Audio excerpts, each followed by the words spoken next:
Today we're making a decadent pear, hazelnut and almond cake. This is inspired by the one created by sourdough, which is popular across the Amalfi Coast and Italy, and one of the first cakes to go viral. And this is my homage to it. This is a gateau of 2 sponges sandwiching a rich cream, but it's not too rich. It's light, not too sweet, and filled with juicy pears that have been poached in rum and vanilla. The hazelnut sponge is made with whole roasted hazelnuts, and you'll see it gives this beautiful kind of mahogany color. Let's make it. For our almond whipped cream, we're going to add everything to a blender. You need a really high-powered one for this to break down the almonds. So we're adding almonds, caster sugar, soy milk, a nice amount of vanilla paste or the seeds of a vanilla bean.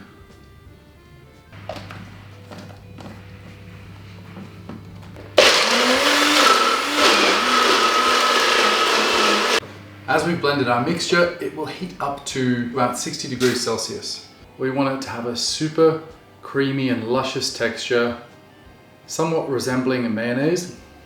So we want to spread our warm and creamy mixture onto a tray. So I'm just going to spread that in a nice thin layer.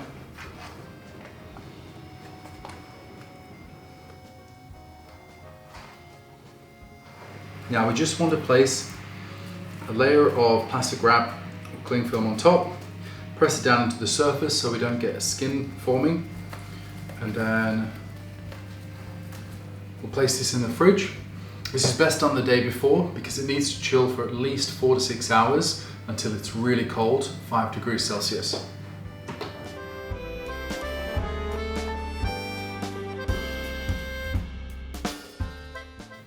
To make our hazelnut sponge, we're going to start by preheating the oven to roast some hazelnuts.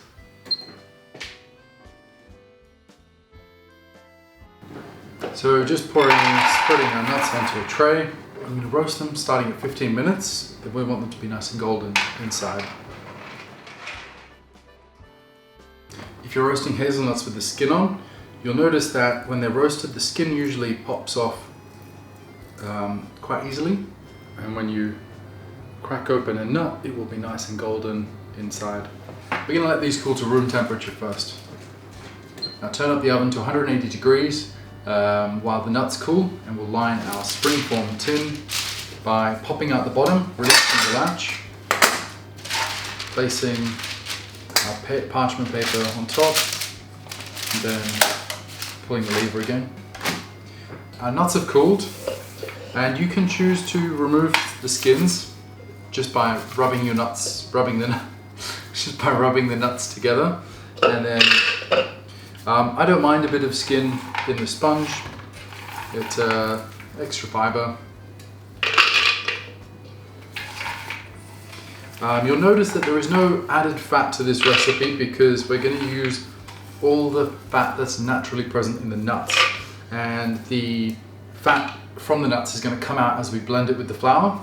So with the sponge, we want to add everything except for our wet ingredients. So flour, caster sugar, salt, baking powder, and bicarbonate soda. So just want to toss these together. And I'm pulsing these to blend the nuts.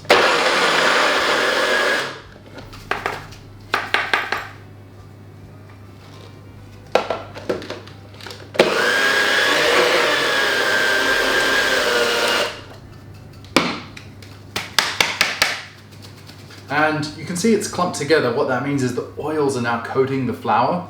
So we have, so we don't need to add any extra fat to this recipe. We're going to get a lovely fine textured, tender cake. So there are some lumps, but that's okay. Now I'm going to add all these dry ingredients to a bowl, and add in most of the milk, maybe 3/4 of the milk, some vanilla extract, and vinegar. Now we just want to mix this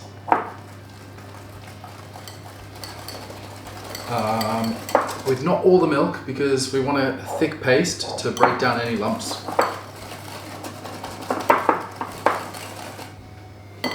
Now we can add the rest of the milk. And also, the bicarbonate in the recipe is reacting with the vinegar, and it's going to lightly aerate this mixture before we've even baked it. Just whisking this until it's all combined, and then pouring it into my pre-prepared 20 centimeter or 8-inch tin.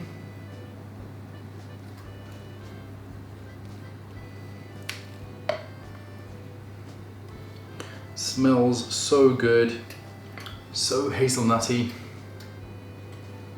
So I'm putting some foil over the top of this to get as even a bake as possible without any cracking. We want the tin itself to sit in the middle of the oven, so position your wire rack accordingly.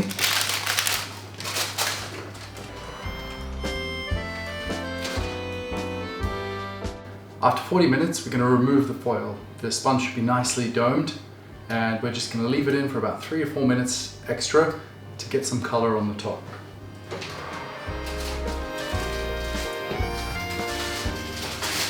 Fresh out of the oven, it's beautifully golden. We need to let it cool to room temperature before assembly.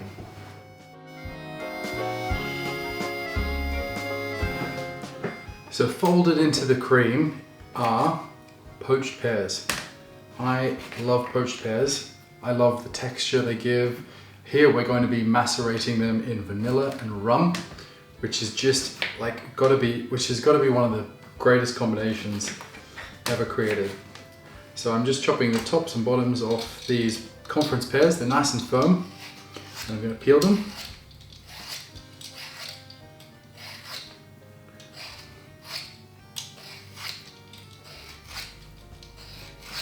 So it's about 2 to 3 pears depending on the size.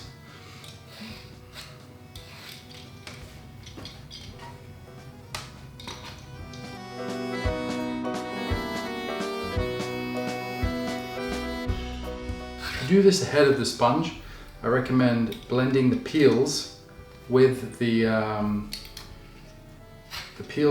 water in the recipe, and then just mix it into the batter. It's a good way of using them up because the skin contains a lot of nutrition. So I'm just going to now cut these into kind of a 1 centimeter dice. It's always tricky with these round fruits. I don't want to throw any away.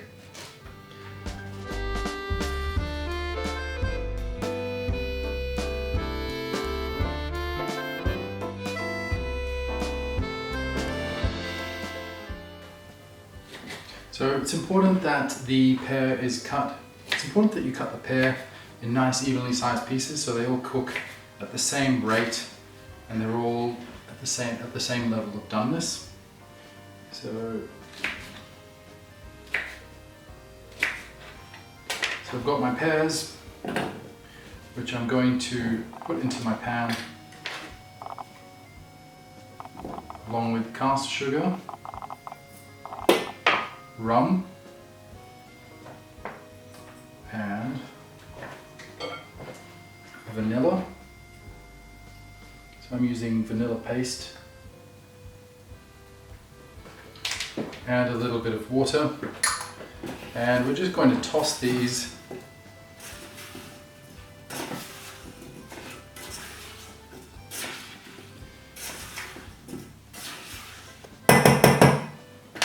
then I'm going to cook them over a low to medium heat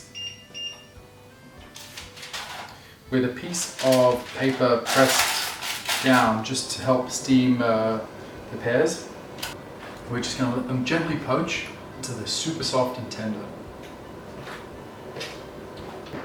Pears vary by level of ripeness, so it can take a little bit shorter, it can take a little bit longer. So the only way to check is by inserting a knife, and when you just apply a little bit of pressure, there's no resistance, the knife goes through. We don't want them to be overcooked, but I suppose it would be in the cake, it's better that they're slightly overcooked than undercooked. Now I'm going to strain them, keeping the syrup.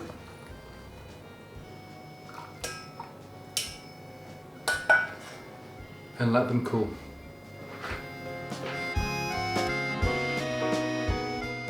So to prepare our hazelnut sponge for finishing, I'm going to release it from the tin and just very gently pressing against the tin, run the knife around the edges. Now you see that from when it initially baked, it was a bit more domed, and it's just settled and it's much more flat. So I'm running the knife around the outside to release it, and then pulling the tin away. I mean, this would be an amazing sponge on its own, but the pear filling and everything else that goes in here makes it incredible. So I'm gonna take the sponge off the base and put it back. And to cut this in half, I'm going to align the knife halfway down the sponge and level the knife using, rest my fingers underneath to guide the knife. And I'm just going to gently rotate and make a cut as I go around the cake. So using my fingers as a guide for the height, I'm cutting around the edges. And then as I go through, I'm just going slightly deeper, and those first cuts are going to guide the knife. And then we can pull it away and we have a beautiful layer of sponge. I'm going to use paper to line the ring.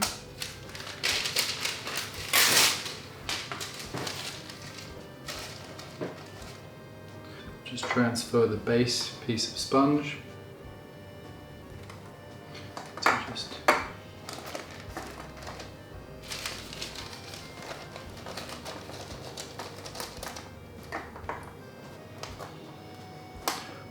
and I'm going to take some of our pear syrup that we reserved from poaching the pears and just gently dab it all the way across that bottom piece of sponge.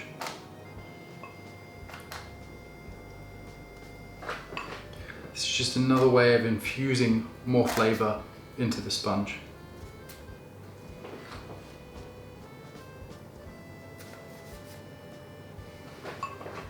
I'm going to set the top and bottom aside and whip the cream.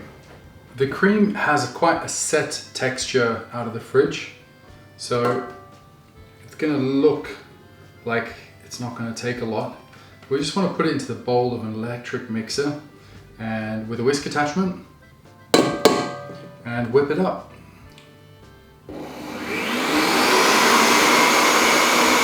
So we've whipped the cream to a lovely thick consistency.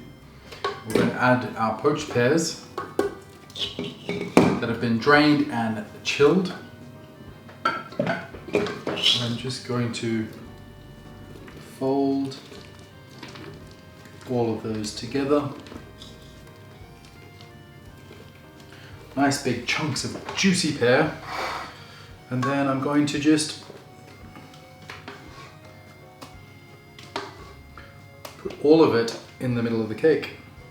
Just going to roughly level it.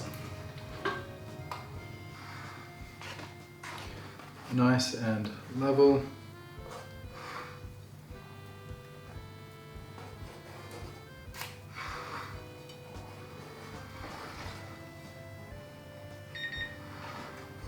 And then I'm going to place my top piece of sponge onto the cake. And then chill this overnight.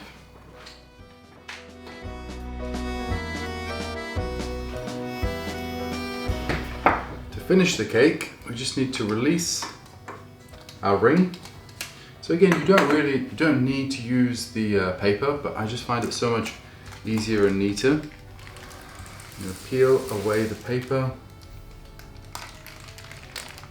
and we'll finish with a dusting of icing sugar.